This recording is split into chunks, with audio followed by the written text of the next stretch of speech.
Hello बच्चों, जैसा कि देख रहे हैं ये मैं आज एपी चैप्टर क्लास 10वीं में एपी चैप्टर से ये 2 ऑब्जेक्टिव लेकर के आया हूँ। ऐसे क्वेश्चन बिहार बोर्ड में बहुत हर साल 1-2 क्वेश्चन देखने को ज़रूर मिलता है। तो उम्मीद करते हैं आप लोग यह शुरू से अंत तक देखिएगा। इस क्वेश्चन को मैं एक क्वेश्चन बना देता हूँ कैसे सॉल्व करना है, मेरा अप्रोच क्या है इस क्वेश्चन को टिक करने में, और आप क्या सोचते हैं इस क्वेश्चन को टिक करने में। क्या इससे पहले आप ऐसे सोच रहे थे कि नहीं, ये कमेंट कीजिएगा। और दूसरा क्वेश्चन आप लोग बना करके देखिएगा भाई। मैं जो है ये क्वेश्चन बना देता हूँ, आप ये क्वेश्चन बना कर देखिएगा कैसे बनेगा। अब देखिए, यदि क्वेश्चन है, यदि p plus 1 2p plus 1 4p minus 1 समांतर श्रेणी में है, तो कह रहा है p का मान 1 होगा, 2 होगा, 3 होगा या 4 होगा। ऐसे क्वेश्चन को हम लोग अगर सॉल्व करने जाइएगा तो काफ़ी समय लग जाएगा।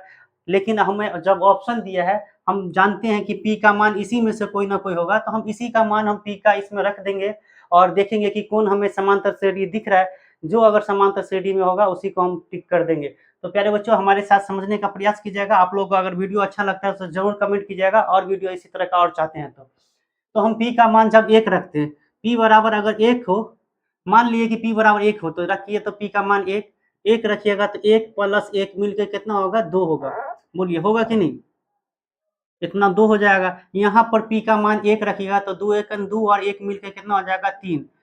ऐसे यहाँ पे 1 रखिए तो 4 एकन 4, 4 में से 1 घटाइएगा तो कितना हो जाएगा, 3। बताइए ये एपी में है? एपी में बिल्कुल नहीं है, क्योंकि पहला पद देखिए 2 है, ये 3 है, 1 का 1 बढ़ रहा था, इसमें फिर 1 कुछ 0 बढ़ा, तो ये एपी में बिल्कुल नहीं है। अब हम p का मान हम देखते हैं कि p का मान अगर 2 होता, p बराबर अगर 2 होता तो हम p का मान रखते हैं, तो p 2 रखे तो 2 और 1 मिलकर कितना होगा, 3 हो जाएगा।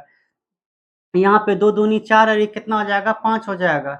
यहाँ पे हो जाएगा 2 रखेंगे तो 4 दूनी 8, 8 में से 1 घटाएंगे तो कितना हो जाएगा, 7। बताइए यह एपी में है? बिल्कुल प्यारे बच्चों, ये बिल्कुल एपी में है। 3 से 5 यानी 2 बढ़ा है, फिर 5 से 7 जो है 2 बढ़ा है। तो इस तरह से अगर कोई निश्चित संख्या जोड़ करके ही अब आगे की ओर बढ़ रहा है तो यह एपी में, हमारा यही आंसर सही है। हम इसी को टिक करके हम अगला ऑप्शन को चेक नहीं करेंगे। लेकिन आप चाहते हैं कि हमें और देखना है कि तीसरा सी ऑप्शन और डी ऑप्शन भी क्यों नहीं हुआ, तो मैं समझा देता हूँ, लेकिन आप एग्जाम में यहीं पर छोड़ दीजिएगा और आंसर टिक कर दीजिएगा। चलिए, मैं पी बराबर अगर मान लेते 3 होता, पी का मान अगर 3 होता तो देखते हैं ये एपी में है कि नहीं। 3 और 1 कितना हो जाएगा, 4। अब 3 में 3 की जगह पे यहाँ पी की जगह 3 रखिएगा तो 3 दूनी 6, 1 कितना हो जाएगा, 7। अब 3 यहाँ रखिए तो 4 तिया 12 में से 1 घटाइएगा तो 11। बताइए यह एपी में है?